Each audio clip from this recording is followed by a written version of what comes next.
Hello friends, તો આજે હું તમારી સાથે શેર કરવાની છું સાબુદાણા વડાની રેસીપી.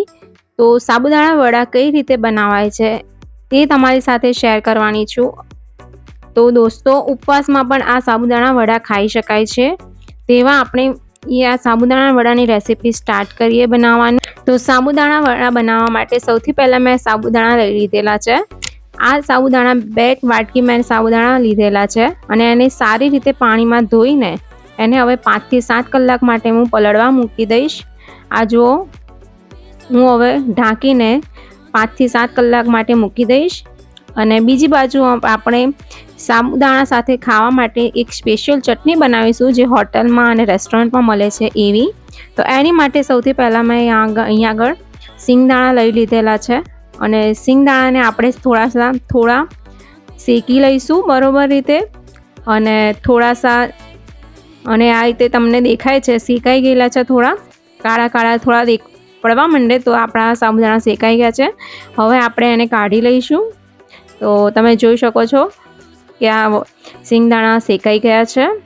અને બીજી તરફ આપણું જે મેં એક કુકરની અંદર 2 બટાકા બાફવા માટે મૂકી દીધેલા છે. અને આ તમે જોઈ શકો છો કે બટાકા પણ બફાઈને તૈયાર થઈ ગયા છે.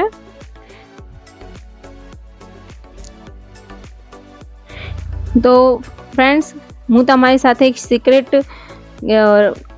એક ટીપ આપું છું કે સિંગદાણા જે છે એના છોતરા કઈ રીતે નીકાળવા. તો એક કપડું તમારે સૌથી પહેલાં કોટનનું લઈ લેવાનું છે અને આ રીતે હું તમને રગડે છે એ રગડીને તમારે જોશો તો તમે બધા જે ફોતરા છે સિંગદાણાના એ આસાનીથી નીકળી જાય છે. તો આ ટીપ જરૂરથી ધ્યાન રાખજો દોસ્તો. અને આ સિંગદાણા ત્યારે છૂટા પડશે કે જ્યારે તમે એને ઠંડા થયા પછી જ તમે આ પ્રોસેસ કરવાની છે. જો તમે પહેલાં કરશો તો આ સિંગદાણા નહીં, છોતરા જે છે એ નહીં ઉખડે. એટલે ઠંડા થયા પછી જ આ પ્રોસેસ તમારે કરવાની છે. અને તમે હાથથી પણ નીકાળી શકો છો, એ બી આસાનીથી નીકળી જાય છે, પણ આ જ બહુ જલ્દીથી નીકળે છે છોતરા એના. અને આ હું જો બીજી પ્રોસેસ પણ બતાવું છું, તમે આ રીતે ઘસીને નીકાળશો તો બી સિંગદાણાના છોતરા આરામથી નીકળી જશે. જુઓ, આ રીતે થોડા બચેલા જે હોય એ હાથથી નીકાળી દેવાના અને એને ફૂંક મારીને જે છોતરા વધારાના દેખાય છે એને આપણે નીકાળી લેવાના. તો ફ્રેન્ડ્સ, આ જુઓ, હવે સિંગદાણાના ફોતરા નીકળી ગયા છે. જુઓ, તમે જોઈ શકો છો સિંગદાણાના બધા ફોતરા નીકળી ગયા છે. હવે આપણે બનાવીશું કે સાબુદાણાની ચટણી સાથે ખાવાની ચટણી. તો એના માટે મેં કોપરાનું છીણ લઈ લીધેલું છે, એક વાટકી જેવું, અને 2 મરચાં લીધે છે, 1 વાટકી ભરીને ધાણા લીધેલા છે મેં, 1 આદુનો ટુકડો લીધો છે અને 2 ચમચી દહીં લીધેલું છે. આ ઘરનું જ દહીં છે, તો આપ બહારથી લાવી તૈયાર દહીં પણ વાપરી શકો છો.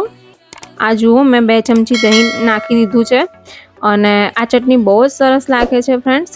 જો મેં 1 ચમચી જેટલી મેં અહીંયા આગળ જીરું પણ નાખી દીધું છે અને સિંધવ મીઠું વાપર્યું છે. ઉપવાસમાં ખાવા માટે બનાવેલું છે એટલે મેં સિંધવનો ઉપયોગ કર્યો છે અને એને ગ્રાઇન્ડ કરી દીધી. આ ચટણી તમે જોઈ શકો છો કેટલી સરસ લાગી રહી છે. હવે 5 થી 7 કલાક થઈ ગયા છે અને આપણે સાબુદાણાને જોઈ લઈએ. જો આ તમે જોઈ શકો છો સાબુદાણા કેટલા ફૂલી ગયા છે અને સરસ છૂટા છે. તો ચલો હવે આપણે સાબુદાણા વડા બનાવવાની સ્ટાર્ટ કરીએ. તો એની અંદર સૌથી પહેલાં આપણે બાફેલા બટાકા જે બાફ્યા હતા એ 2 બટાકા આપણે મીડિયમ સાઇઝના બટાકા નાખી દીધા છે મેં. દોસ્તો, તમારે આ વાતનું ખાસ ધ્યાન રાખવાનું છે કે બટાકા તમે જો વધારે નાખશો તો આપણા સાબુદાણા ફાટી જશે. મારા એક્સપિરિયન્સથી તમને કહું છું, એટલે તમે બટાકા બહુ ના નાખતા અંદર. તમે જે સાબુદાણા લીધા છે એનાથી 1/4 ભાગના જ તમારે બટાકાનો ઉપયોગ કરવાનો છે. તો જો મેં અહીંયા આગળ 2 વાટકી સાબુદાણા લીધા હતા, એટલા માટે મેં અહીંયા આગળ 2 બટાકા નાખ્યા છે. અને હવે આગળ આપણે નાખીશું આદુ મરચાંની પેસ્ટ નાખીશું. મેં 1 ચમચી આદુ મરચાંની પેસ્ટ નાખી દીધી છે. અને આગળ હું એક નાખીશ, સ્વાદ પ્રમાણે તમારે મીઠું નાખી દેવાનું છે. મેં સિંધવ મીઠુંનો ઉપયોગ કર્યો છે. તમે ઉપવાસ માટે ના બનાવતા હોય તો નોર્મલ મીઠાનો પણ ઉપયોગ કરી શકો છો. હવે અંદર હું નાખી દઈશ 1 ચમચી જીરું. હવે દેખો મેં અહીંયા આગળ 1 ચમચી જીરું નાખી દીધું છે. અને હવે એક મેઇન જો બાઇન્ડિંગ માટે આપણે અહીંયા આગળ સિંગદાણાનો ભૂકો નાખીશું અંદર. અને આ સિંગદાણાનો ભૂકો જે છે તમે આગળ પડતો નાખજો, તો જ તમારા વડા જે છે એ ક્રિસ્પી બનશે. તો જો મેં અહીંયા આગળ સિંગદાણા નાખી દીધા છે ભૂકો. અને હવે હાથથી એને સારી રીતે મસળી લેવાનું છે. અને જો આમાં તમારે જરીક પણ પાણી નાખવાનું નથી. જો તમે પાણીનો કે ઘસાનો ઉપયોગ કરશો તો સાબુદાણા વડા જે છે આપણા છૂટા પડી જશે. અને મેં સારી રીતે એને મિક્સ કરી દીધું છે. હળવા હાથે જ મિક્સ કરવાનું છે, લોટની જેમ રગડવાનું નથી. આ જુઓ મેં તમને એક મુઠ્ઠી વડે એ રીતે આવી રીતે સાબુદાણા બને એ જ રીતે તમારે એટલું જ રાખવાનું છે. અને સાબુદાણા વડા જુઓ આ રીતે એક ગોળ તૈયાર કરવાનું છે અને સહેજ પ્રેસ કરી દેશો તમારા વડા જે છે તૈયાર થઈ જશે. આ જુઓ આ રીતે હું બધા જ વડાને તૈયાર કરી લઉં છું. તો ફ્રેન્ડ્સ, તમે મારી ચેનલ પર પહેલી વાર આવ્યા હોય તો તમે મારી ચેનલને સબસ્ક્રાઈબ કરવાનું બિલકુલ ના ભૂલતા. અને આવી નવી રેસીપીઓ તમને રોજ મળતી રહેશે. આ જુઓ મેં વડા તૈયાર કરી લીધેલા છે. તમે જોઈ શકો છો કેટલા સરસ વડા તૈયાર થયા છે. હવે મેં બીજી બાજુ તેલ ગરમ થવા માટે મૂકી દીધું છે. અને તેલ બરોબર ગરમ નથી કરવાનું, એકદમ ઉકળે એવું. આપણે મીડિયમ જ તેલ ગરમ કરવાનું છે, વધારે તેલ ગરમ નથી કરવાનું. બાકી આપણા સાબુદાણા વડા છે તેલમાં નાખીશું તરત જ બળી જશે.